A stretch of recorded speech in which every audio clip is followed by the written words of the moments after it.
Hi, my name is Bob Brooks. I find it interesting that the one account that we save the most money into, we invest for our retirement, and holds the vast majority of our retirement assets, is the same account that we get no help with, that we find confusing, and we just don't know what to do with it. And that is the 401k plan. Now, I wanted to do a teaching video on the 401k plan because I want to make sure that you are effectively using that 401k plan and not just by default using it. And what I mean by that is we're just taught at a young age that once you start working, you set up a 401k and you invest and save into it.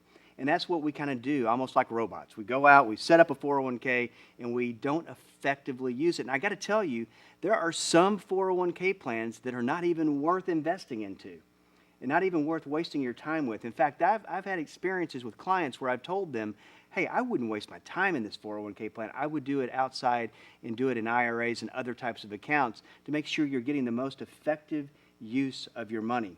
Now, before I get started, I want to make sure that everybody is very clear on something, and that's my disclaimer. Anytime that I talk about investments in these teaching courses, they are not intended to be advice. What my intent is to show you different ways that you can manage your 401k plan and actually implement a strategy. That's all my intent is. Now, so I'm going to give you a lot of different ideas, and we're going to compare and contrast that with what you're really being told. And then you can take, like we always do, you can take that information and you can determine on your own what makes sense for you. Some of these ideas you're going to go, what really makes sense? Some of these ideas you may not agree with, and so that's fine as well. But find what works for you and be able to put a good strategy together. Now, let's talk about the obvious pros of a 401k plan. Number one is the match. I got to tell you, if an employer is going to give me free money, I'm going to take it. And that's what a match is.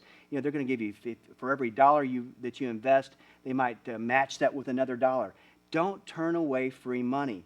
At the very minimum, if they're going to only match up to a certain percent of your contributions, then go up to that percent, but don't turn that away, because that is the crown jewel of the 401k plan. And in my opinion, the main benefit of the 401k plan. The next is a tax break. Obviously, you're putting pre-tax dollars back into the 401k plan, getting some tax savings. That amounts to something as well. So those are your two pros. Now, unfortunately, and as I talk about this, I want you to think about your own 401k plan. The list of cons is a little bit longer, and that's what the challenge here is with the 401k. Number one, lack of choice. In lack of diversification, I'm going to put those two together because in most 401k plans, I've seen a 401k plan with as little as 4 investments into it, and then I'll see a 401k plan that has a lot of investments. But here's the difference. You might be thinking that diversification comes down to the ability to spread money over a lot of different funds. And I had someone come into my office one time and they said, look, I'm very well diversified. I have 10 different funds. And I looked at him and I said, no, you don't. You're not diversified at all because you're 100% in stock funds. So diversification, the important thing to know about it, it's not just about number of funds, it's about the type of funds. And this is one of my challenges with a 401k plan, is that you really typically only have 2 types, bonds and stocks. And to me, in my opinion, that is not enough. You need the ability to get alternative investments. And I'm going to do a whole teaching course on this as well, so that you understand how this can be a great Plan B strategy when you're with your 401k plan. But they don't have the different types of investments that you can truly get the diversification. So you're kind of stuck in a stock and bond world.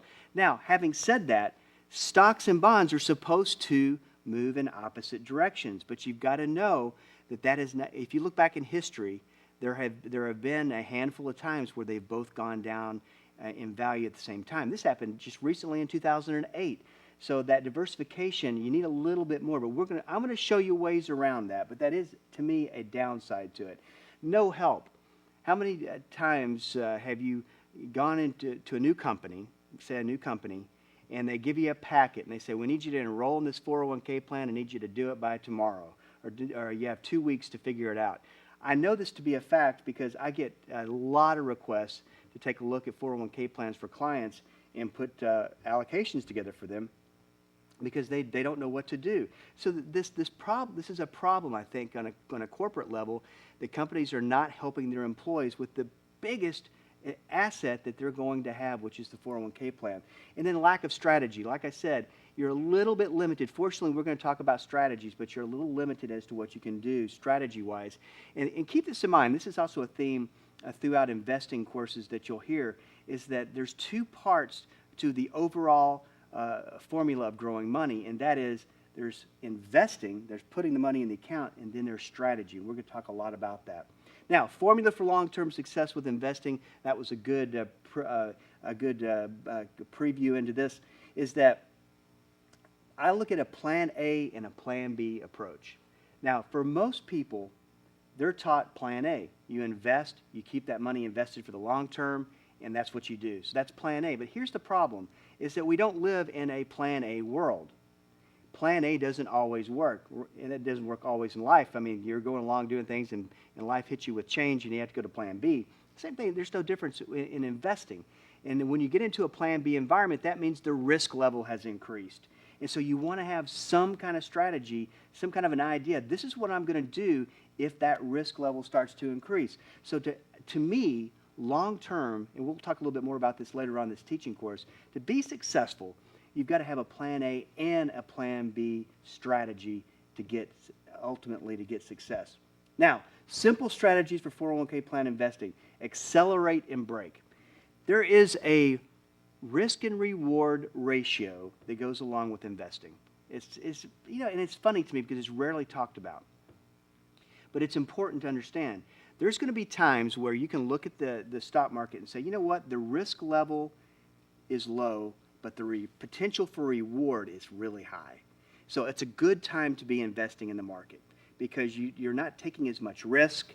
Or there's always risk with stocks, but the risk level is not as high, and the reward is big, the potential for taking that risk. Then there's times where the risk level is really high, and the potential for reward is low. So it's very simple. You look at that ratio. If it's in your favor, you take risk. If it's not in your favor, you back off of risk. It's a very simple concept. And this is what I call accelerate and brake. You take risk, and think of it as putting your foot on the pedal and giving the car gas. You're taking a risk, you're growing, you're going forward, but there's times where you want to take your foot off the pedal and put it on the brake, and you want to pause, and you want to take less risk. So you have to determine with your portfolio at what times you want to accelerate and what times you want to brake. Okay, very simple concept. Now, how do you do that? Well, you look at it from the standpoint of how much money you have in stocks and how much you have in bonds. Now, this isn't a perfect way to do it, but it is a way. And like I said, I want to give you strategy so you can figure out a way to manage for risk, plan B. So let's say that you look at the market and you ask yourself a very important question. You say, well, how much of the risk of the market do I want to take? Do I want to take 100% of market risk, stock market risk, or do I want to just take 50? Maybe I'm kind of undecided, so I just want to take 50. So you take 50%, put it in stocks, and 50% and put it in bonds. Now, having said that, once again, the disclaimer is they both can go in the same direction. They both can lose money at any given time. But this is a way to put yourself in the best position to manage risk. Now, let's say we're going to accelerate and brake here real quick. Let's say that we're seeing the risk level in the market, and it's getting riskier and riskier. And so we want to brake a little bit more. So you shift some of that money from stocks and increase the amount in bonds. And let's say that you just want to take you're comfortable only with about 20% risk of the market. So you go to a 20-80 mix. And so it's constantly managing that ratio, and think of it from the standpoint of putting your foot on the pedal, putting your foot on the brake. But this is a good way that you can manage for risk. Another strategy, know your beta. Now, as I'm getting into investment world words, don't worry, we're not going to go off on a technical tangent here and talk about things that you're going to go, I think I'd rather go watch something else. So don't worry, I'm not going to do that to you. A beta is very simple. It's a great concept of managing risk that most people don't know about. But this will help you in establishing a strategy to manage the risk of your mutual funds. Here it goes. A beta simply means if you have a beta of 1, that means you're taking 100% of the same risk the stock market's taking, okay? A beta of 1. If that fund has a beta of 1.2, 1.3, 1.4, higher than 1, that means you're taking more risk than the stock market. And you can look this up on morningstar.com, and you can see the beta for each fund. Now, let's say that you don't want to take as much risk of the stock market, and you want to take, say, a 0.5. Well, that means that you're taking half the risk of the stock market. So you can manage not only at the accelerator break level, you can also manage at the individual fund level. Now, I've done a study on the beta of funds, and what I found, if the beta is truly correct, that take the financial crisis, for instance, that those funds, they did lose money, but they didn't lose nearly as much money as the stock market, and they rebounded and got those losses back a whole lot quicker. So this can work to your advantage, managing the beta and understanding the risk these stock funds are taking. Take your chips off of the table. And what I mean by that is simply, hey, it's been a good run. I don't want to accelerate and break. I don't care about the beta. I just want to go to the safety of cash. Now, the mutual fund industry, financial services industry, they're going to villainize you for doing that. They're going to tell you that's the dumbest move that you'll ever make because they're going to accuse you of trying to time the market. Now, market timing is simply trying to time tops of the market, so you're trying to get your money out at the very top or buying at the very bottom of the market, trying to do that. It's very difficult. This is about risk management. This is not about market timing. And it can make sense to go, and I'm not suggesting you go do this, but it can make sense to say, I'm just going to take a break for a while. I'm going to take my profits. I'm going to go over to the safety of money market, it's as safe as money markets are, and be in a place where I'm probably not going to lose money. Now, there's one disclaimer to this. The biggest mistake that I find that people make is that they decide, okay, I'm going to do this move, and they have no game plan for getting back in. And what ends up happening, it's something psychological that occurs, is that people stay in cash. They don't have any definite plans to get back in, and they stay in that money market for years, and then they end up missing out on growth of their money. So it's important to have a strategy and know ahead of time, well, this is what I'm going to do. I'm going to move back into investments this way, maybe a little bit at a time after I wait 4 months, kind of see what happens. But you want to set calendar dates. This is what I'm going to evaluate. I'm not just going to forget about this and leave it in cash. I can give you example after example of people who've done this, and they're still in cash, and they have not had any kind of a game plan to move back in. So know when you're going to get back. Now, have a batter's mentality. It's interesting that a professional baseball player can be successful being wrong 70% of the time. If you have a 300 batting average, that's pretty good. But that means that 70% of the time, they either struck out, they hit a ball that got caught, or they got thrown out at base. And so using this batter's mentality with investments, you have to know that probably the majority of the time, you're probably not going to get the right calls when you move money around and you adjust money, you break accelerator, whatever you're going to do. It's not always going to go your way. So you have to know that. And you got to be okay with that. For some people, that being wrong shuts them down, and they wait and they gather as much information and they analyze and they sit in cash and they don't take any action at all because they're trying to look for perfect entries back into the market. You just got to accept the fact you're going to be right and wrong sometimes. But when you're wrong, you just don't want to stay wrong. Have a strategy for getting it right again. But know that ahead of time so that you don't let that stall you out. Now, we talk a lot about pop culture finance, and this is financial education and information developed as a belief rent for the masses. Now, what all that means, if you haven't watched some other videos, this is brand new to you. This is information that the financial services industry delivers, that the mutual fund industry delivers, and they're saying this is what we want you to believe. We want you to believe these certain principles, and we want you to believe it in the masses. And I talk about on another video about belief renting. This is where someone says, hey, believe this way, this is the way this works, and you go, hey, that sounds right, I guess I'll believe the same way. The problem with belief renting is if someone came up to you and said, why do you believe that way? They go, well, because they said that, and it sounded good, and that sounds like the way to go. Well, what's important is that you own those beliefs. Now, owning a belief simply means that if I say something, you're going to take that and you're going to seek to understand it, and you're going to say and keep testing it and see if you really believe the same way that I believe, and you can explain why you believe that way. And it may be that I go through a course and you go, you know what, I buy into 80% of that, but I think Bob's wrong on 20% of it. And so you adapt it and make it your own. You own it. They don't want you owning. They don't want you thinking. They just want you to do what they tell you to do, because that's the big profits of the mutual fund industry. And so pop culture finance drives most people's belief systems in their 401k plan. So let's take a look at it. Just buy and hold. What they tell you, start your 401k plan, start investing into it, don't move the money around. Just leave it invested. If the market goes up, the market goes down, don't worry about it, because you can be a buy and hold investor, because over the long term, the market always goes up. Now, there's some truth to that, obviously. The market has gone up over the long term. The problem with being a long-term investor, being just a buy and holder, is that if you've done that all your life, guess what you're going to do in retirement? You're going to do what has always worked. You're going to develop belief systems around a buy and hold strategy, and you're going to continue to do that. Now, the market goes through times where they can lose a lot of money. You know, between 2007 and 2009, the market lost over 50%. So what if you got to 2007 and decided you were going to retire? Pretty bad time to be buying and holding. But that's all you know, and you think, well, the market's going to come back.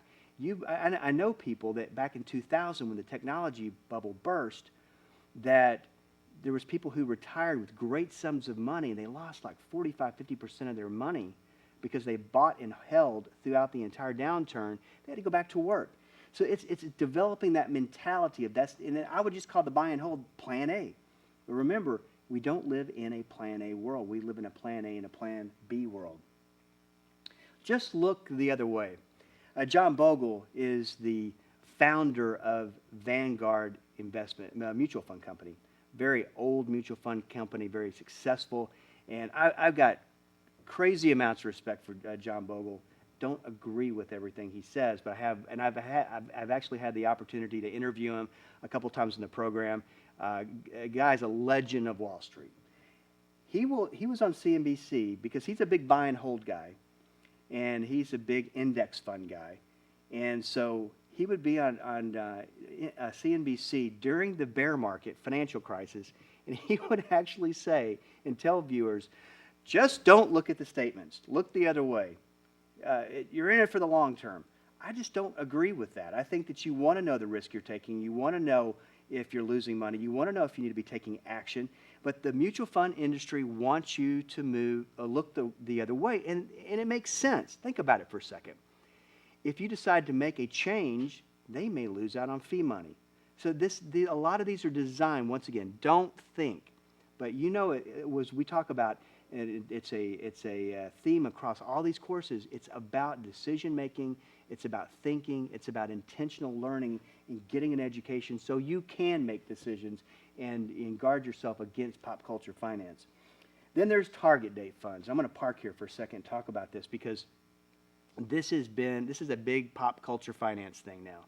And just about every 401k plan has these target date funds in it. And basically what a target date fund, also called a lifestyle fund, there's different names for it, but the concept is simply this, is that if I'm going to retire in 2030, let's say, then I'm going to put my money in the 2030 fund. Now, I don't have to touch it because the fund managers, as I age, are going to decrease the risk. This sells really well. It's very easy to understand, and investors gravitate towards it because it's kind of a put that money away, don't think about it approach. And if things are going bad in the market, they know that they're at the risk level, supposedly, that they should be for their age. Now, I'll say this about target funds, is that's a strategy, and it's a strategy that is better than not having a strategy at all. It's just like a do-it-yourself will is better than having no will at all. Preferably, you have an attorney do the will, but a do-it-yourself will is better than nothing at all. And this is better than nothing at all, but there are some flaws with this concept, and this is why I don't like target date funds. They base everything only on your age, and from a standpoint of risk, There's so many other things that you have to evaluate besides just your age. So it goes way beyond, risk goes way beyond just your age. The second is they have the autopilot approach. Just put your money in there, don't worry about it. I've never been an advocate of that. I think you've got to be in tune with what your money is doing. And most people, what I find, have no idea what's going on with their retirement assets. And I remember a Fidelity commercial one time, and the interviewer was talking to a couple, and they were talking about the target date funds, and they said, well, you know, what have you accumulated in your account? And the guy just has this look, this absent look on his face. He goes, I have no idea. He said, I just know they adjust it by the age, and I don't worry about it. He said, I just don't think that that's the appropriate message to be sending when it comes to investments. But once again, this is a big, big category, a big selling point for the mutual fund industry. Not all are true to their mandates. And what I mean by that is that, and I'll just give you a good example. During the financial crisis in 2008, there were funds, the target date funds of people who were already in retirement. So you got to assume if you're already in retirement that you are not taking that much risk. A fair assumption, right? So there were target date funds of people in retirement that lost 8 to 10%. To me, that is completely unacceptable, and that should not have happened. So to me, they're not always true to their mandate.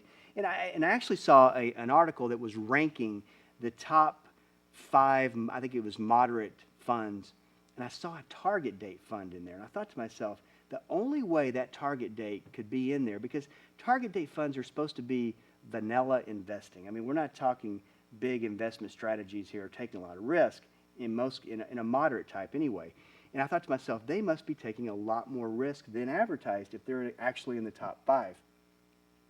They force younger workers into higher risk. This is pop culture finance belief here, that if you are young, if you're in your 20s, you can take all the risk you want to because you've got time on your side. Now, once again, going back to what we talked about, why would you want to take a lot of risk when the possibility of reward's not there? And this just goes to show that the mutual fund industry does not understand the millennial generation.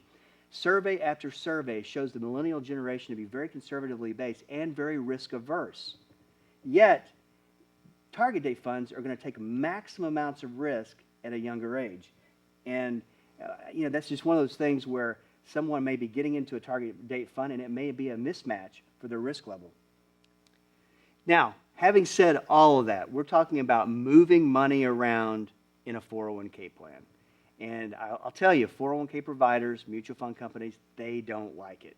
They don't want you to move. So what they've done is they've implemented penalties and required holding times. So my disclaimer to any of these strategies is simply that you check the guidelines of any funds before you move anything, because you want to know if you're about to move something, you're going to get penalized either by a percent or so, or they're going to restrict you from moving. So you want to know up front what the rules of the 401k plan are before you implement anything. I think this is extremely important, that we think differently, that we own our own beliefs, that we don't just buy into what people tell us to believe. Because we're talking about 401k investing.